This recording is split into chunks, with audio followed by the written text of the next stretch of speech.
Vegas on a one-way trip, ticket on a train, money on my hip, and it's long gone, long gone.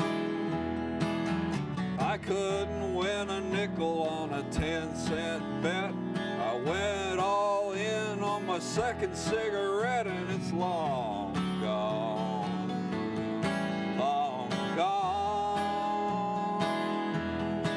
I wore my lucky hat like a 9-life cat, but I busted flat.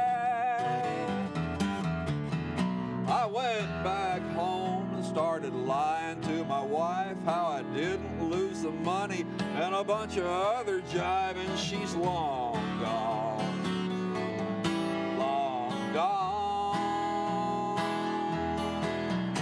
She sniffed me out like a white striped skunk, threw her rings on her fingers and her makeup in a trunk, and she's long gone, long gone. The last chance plan of a desperate man hit the fan.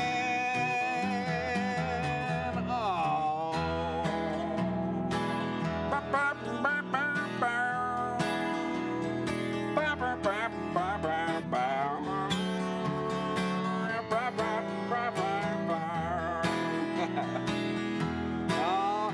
You can't beat an ace with a one-eyed jack. If you mistreat your mistress, she'll never get her back. Oh, and I went to the gypsy to see what I lacked. She just gave me my money back. She said, "You're long gone, long gone." I tried to play the angles fast and loose, wound up cooking my own honking goose, and I'm long gone, long gone. Sing it with me, Becky. I'm long gone, long gone. Hey! Woo! Mike Williams. Woo! Becky Meagher, how the heck are you? Yeah, I'm good. And welcome, welcome to the world. Welcome. This is Transitions, Body, Mind, Spirit. We have a spirited man here today. Spirited man, it's Mike Williams, my old friend, and a singer. We go back. Songwriter. We go back. Old roommates when I first came to Nashville. We have history. We have some history. Some history. And an amazing person. In fact, we could probably do 6 shows on him. But today, we're going to talk about a few transitions. And you are a singer, songer, author, married to one of the most cool women in the world, CEO of the Girl Scouts, emeritus. Yep. We found out emeritus is Latin for has no staff. I did not know that. Well. Yeah, I turned out to be her staff. Well, you are the staff. Woo. She's a sweetie. We're talking about Kathy Cloninger. Kathy Cloninger, absolutely. You're a wonderful partner in life. And I'm crazy about that girl. Yay! I love that. 11,637 days, I think we've been together. Oh, I love that. But who's counting? Yeah. Wow. Well, I wanted to hear a little bit, first of all, the Kerrville Folk Festival, which I have been to because of you guys. And that's where I wrote that song, sitting around the campfire at Camp Cuisine at the Kerrville Folk Festival. Well, tell people what the Kerrville Folk Festival is and how many generations have been going there and what happens, because this Nashville connection, a lot of Nashville people go, and what is it? Well, let's see, it started in '72, so this would be the 43rd Wow. Kerrville Folk Festival. It started as one weekend around the Memorial Day holiday. And it's near San Antonio, It's Texas. near San Antonio, actually just south of the town of Kerrville, a little place out in the open, a little ranch, the Quiet Valley Ranch. And the campground there is just magic. You can go for the stage show and have a good time, but to me, the real action is after the show when we all go back to our camps in the campground and fire up the campfire. And we sit and pick till dawn. Wow. It's just wonderful. And now they've extended it to 3 weekends in a row. So Kathy and I go a week early and stay till the bitter end, so we're there for a month. Wow. Yeah. Well, I remember way back in the day, you guys would camp, and then you had a camper, and now you have a motor coach. Well, we get farther and farther off the ground as we get older. Isn't that the rule? Yes. You know about the festival. You've been there. I have been there in my tent and had a great time. And it is amazing to see so many songwriters, all ages, all types, sitting around, creating together, just in love with the atmosphere of creativity. And then you and Kathy have done that actually in your house. Well, that's where I got the idea from the Kerrville Folk Festival. From we used to sit in the circle there and sing until we just couldn't do it anymore. And I thought, why can't this be done outside the festival? And we happen to have a house that's got a living room big enough. And you know why we've got that house? Why? We've got that house because you, as a realtor, when we were looking for a house to buy, that was one of the very first houses you showed us. Yes. Thank you, Becky. You are very welcome. And didn't you want to have such privacy you could be naked in the hot tub? Oh. Oh, oh, gee, yeah. Yeah, and it's working. It's working. Yeah. Anyway, thank you for getting us that house. We've used that. We did 300 parties in that living room in the 90s before Kathy got the call to go run Girl Scouts in New York. And then we went up to New York and did some more there. And now we're back, and we do a few now and then, but we got this motor home, and we just love to travel. Like, let's see, we'll be going out for 3 weekends of festivals in Louisiana, and then from there straight to Kerrville. How nice. Yeah, we do have fun. Wow. We're retarded. No, retired? Yeah, since she retarded. Retarded? I've been retarded for years. She's recently retarded. I see. Yes, we are. Well, do you have a song about Kerrville? I do. Can we hear that song You about can. Kerrville? You're slick, Becky. You're a great interview. And give us just a sentence or two about this amazing guitar. Why does it sound so rich? Well, it's a baritone guitar. Now, baritone means if you had a regular guitar, it would sound like that when you strummed it. Well, this one sounds like it's 5 notes lower. And so I get to play bass and treble at the same time. It's no treble to play bass. Oh. No. Okay, wait a minute. Where were we?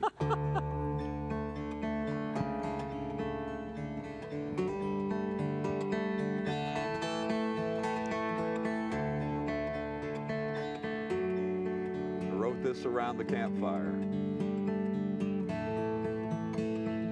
Last night you sang to me alone. Everyone else was asleep. I saw your eyes through the campfire smoke, saying, here's one you can keep.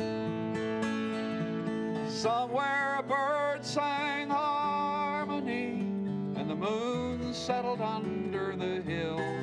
I heard magic weave between you and the whippoorwill.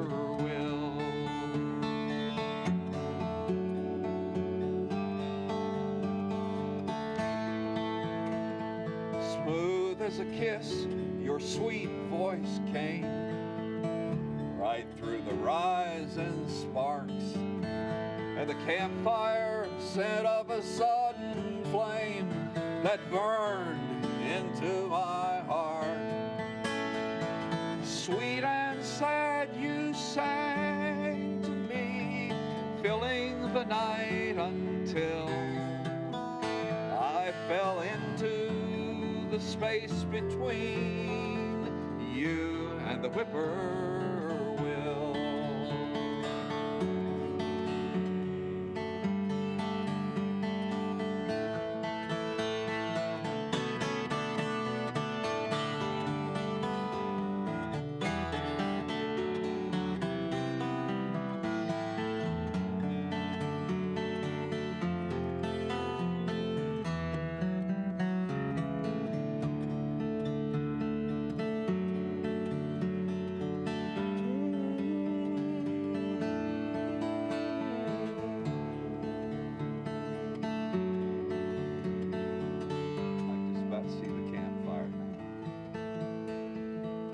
Magic is never meant to last, brief as a summer rain.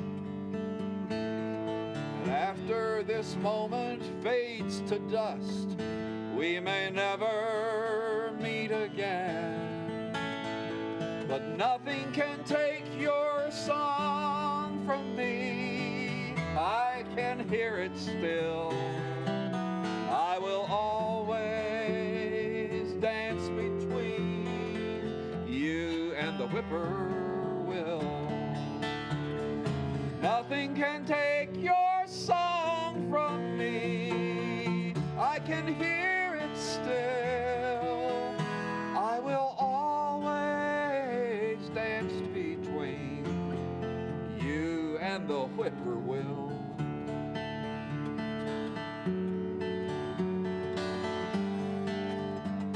You and the whippoorwill.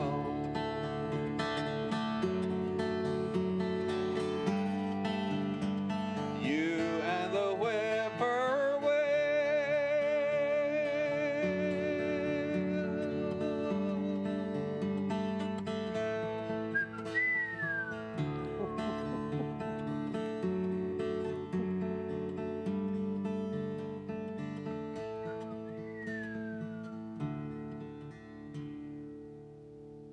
Oh, that was wonderful, including the whippoorwill songs.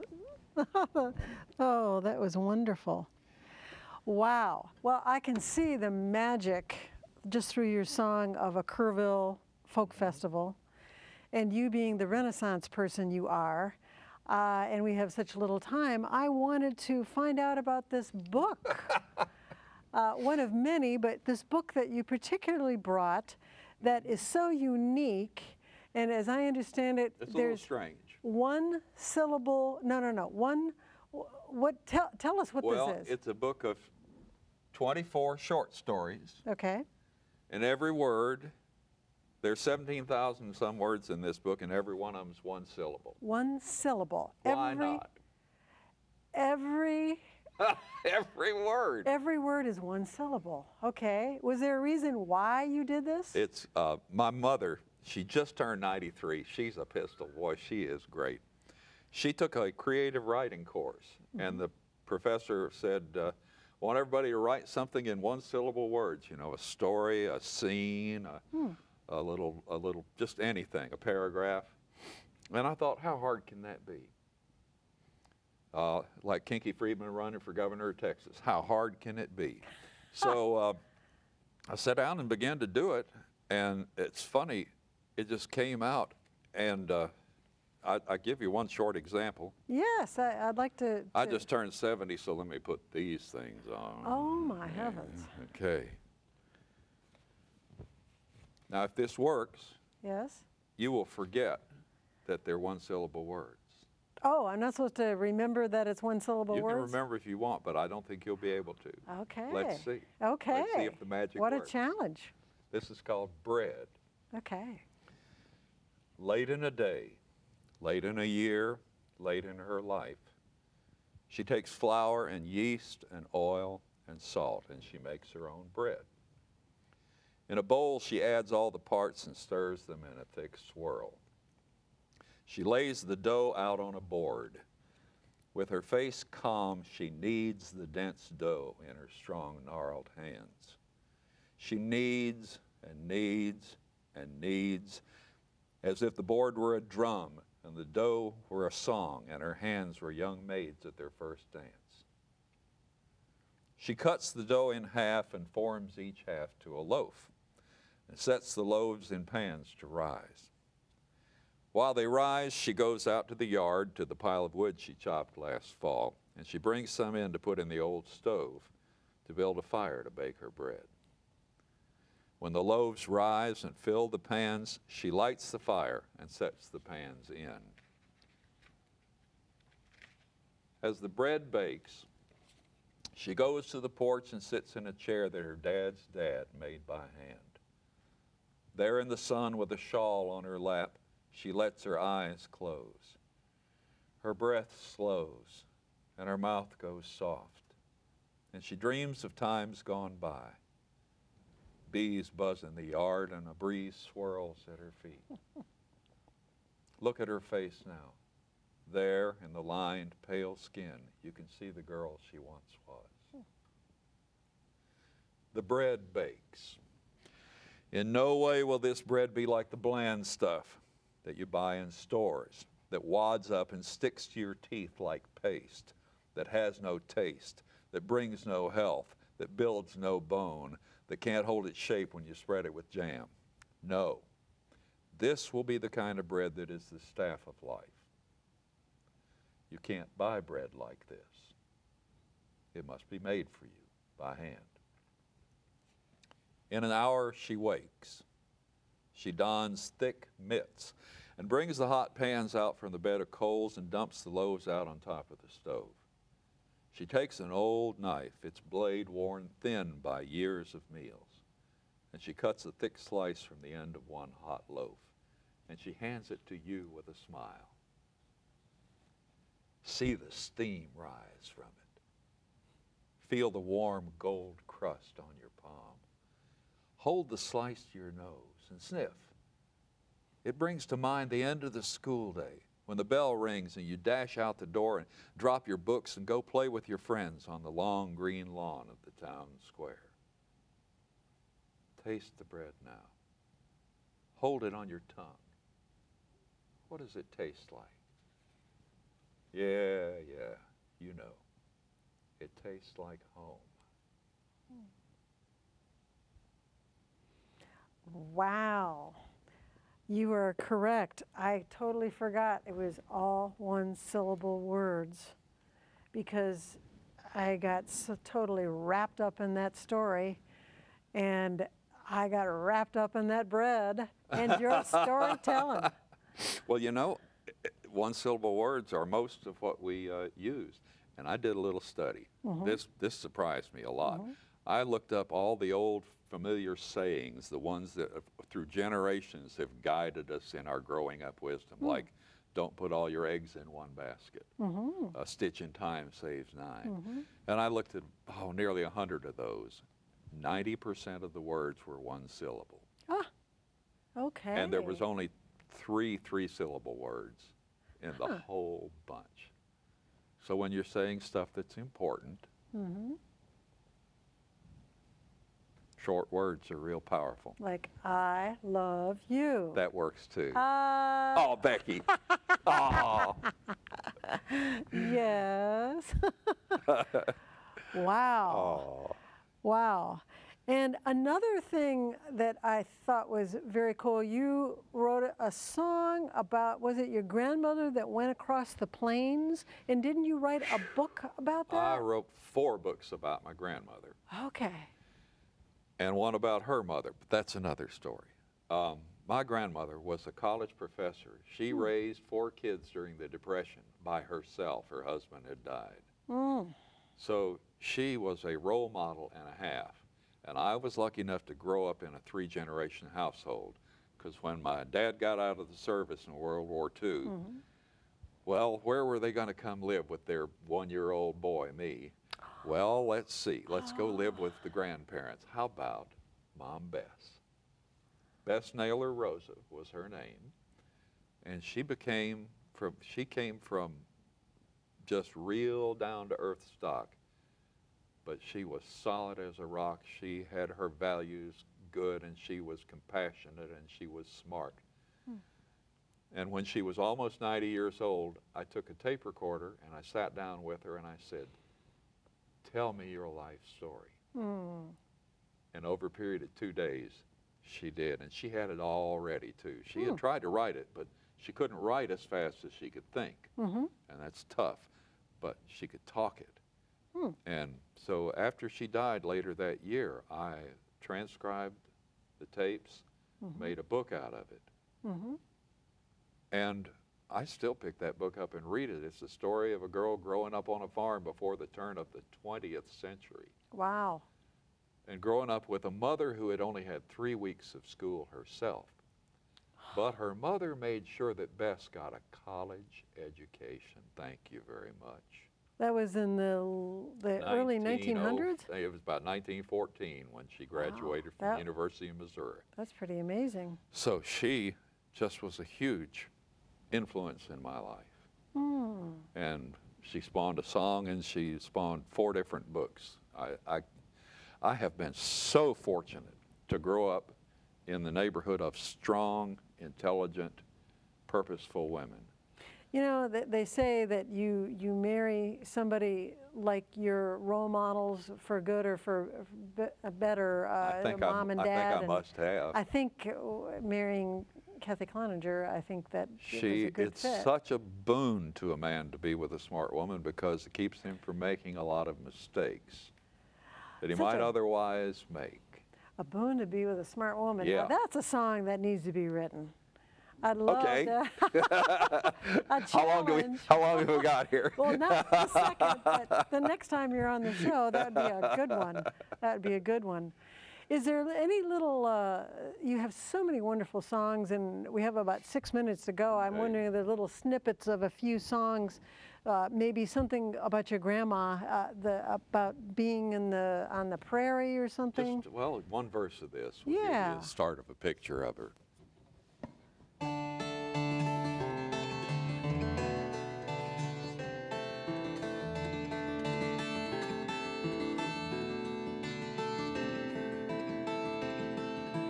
Grandma, tell me once again how you crossed the plains when you were 10, how your daddy laughed and shook the reins, made the horses run, and the ruffled dress your mama wore as she stood beside the sod house door, and the way the sun danced in her hair as she called her baby home. Wow, now isn't that an amazing picture from words that you see it on the plains with the horses? What a great visual. And then another one real quick. Everybody knows, this is for Kathy, for my wife. Everybody knows a hobo needs a train, like an eagle needs the sky. But the secret is a train needs a hobo for the lovin', yeah, the lovin' of the ride. Someone to sing about the canyons and the trails, someone to celebrate the humming of the rails. Your engine's running and you ain't looking back. You need a dreamer to ride you down the track. You may be my last chance to come in from the rain. I'm your hobo, you're my train. Whoa! That is great. You know, the show is all about transitions, and I always remember when I first met you, you were known on the college circuit as the #1 solo artist making really good money. I was having a good time. And you booked yourself. In fact, you even wrote a book on how to book yourself. Necessity. All the people who could possibly have been agents, booking agents for me, fell out of the picture. And it was either starve or get on the horse. And you had a discipline about it. What's the short answer on how did you do that? Greed. Greed? No. No. I love to play. I love to do shows. That's your passion. I love the traveling. I must have put 1 million miles under me. And your Volvo had how many miles? It had 565,000 when it And you had no back seat. Yeah. Oh, that was a fun car. Hey, we only got a couple minutes left. Yes. You want to talk about the duck? No. We were roommates, and there was this duck and this. When we moved in, the duck was there. The guy who lived there before had left his duck. Yes. Now, did you ever feed that duck? Whatever happened to that duck? It just had its room back there. I don't remember ever feeding it. Do you? I think it ate the drywall. No, God. I don't know what happened to the duck. Did No. we have dinner one night? No. No. Okay. Anyway, back to you being a #1 act, booking yourself, writing a book on how do you book yourself in the college market, having a great time, being a real reputation for a road dog, Yeah. a ladies' man, and Oh, God. lo and behold, what happened to you? A transition. Well, What two was things it? happened at once. One was I met Kathy, and that just rocked my world. Wow. The other thing was, and you have to imagine back then I had hair down to here and a beard like this, and I was doing, well, I was sort of a wild man. Yes, you were. And I've tamed down a lot since then, Becky. Yes. But anyway, about that time, 1980, we got a new president, Ronald Reagan, and the mood in the country started to change, and the wild man bit wasn't selling that well. And I thought, okay, I got to do one of two things. I've got to either change myself into some other character or do something else. Becky, I can't do #1. I just can't. I can never be an actor. But fortunately, I had met Kathy. So I knew I was going to wind it up in the spring of '82. I was going to do my last shows in the end of the spring. I called her up early in the spring and I said, Kathy, I want you to quit your job. She was running a YWCA branch in Dallas. I said, I want you to quit your job and go with me on an all-expenses-paid tour to everywhere. Whoa. What an invitation. Doggone if she didn't say yes.